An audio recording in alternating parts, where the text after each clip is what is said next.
চলমান পরিস্থিতি পরিদর্শনে আজ রংপুর যাচ্ছেন স্বরাষ্ট্রমন্ত্রী আসাদুজ্জামান খান কামাল। এ নিয়ে আরো জানাচ্ছেন সহকর্মী রফিকুল ইসলাম।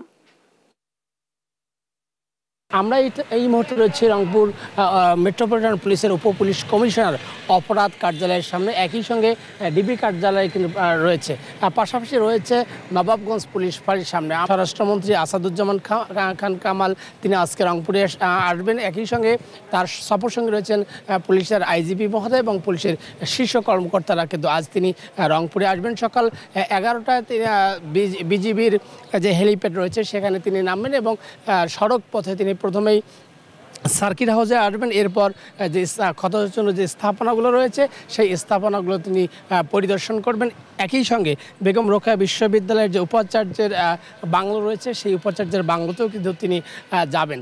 তো এরপরে তিনি সাংবাদিকদের সঙ্গে কথা বলবেন এমনটি আমরা জেনেছি। এই যে স্বরাষ্ট্রমন্ত্রী মহোদয় আসবেন এবং পুলিশের যারা আহত রয়েছেন তাদের সঙ্গে তারা কথা বলবেন, পুলিশের শীর্ষ কর্মকর্তা যারা রয়েছেন তাদের সঙ্গে তিনি পরামর্শ করবেন। তো আমরা এই যে সংঘর্ষের পরবর্তী যে স্থাপনায় আগুন অগ্নিসংযোগ ভাঙচুরের ঘটনা, এই ঘটনায় এখন পর্যন্ত 12টি মামলা হয়েছে এবং 115 জনকে গ্রেফতার করা হয়েছে, আমরা এমনটি জেনেছি। তো এই ছিল রংপুর থেকে স্বরাষ্ট্রমন্ত্রী মহোদয় আগমনের সর্বশেষ খবর।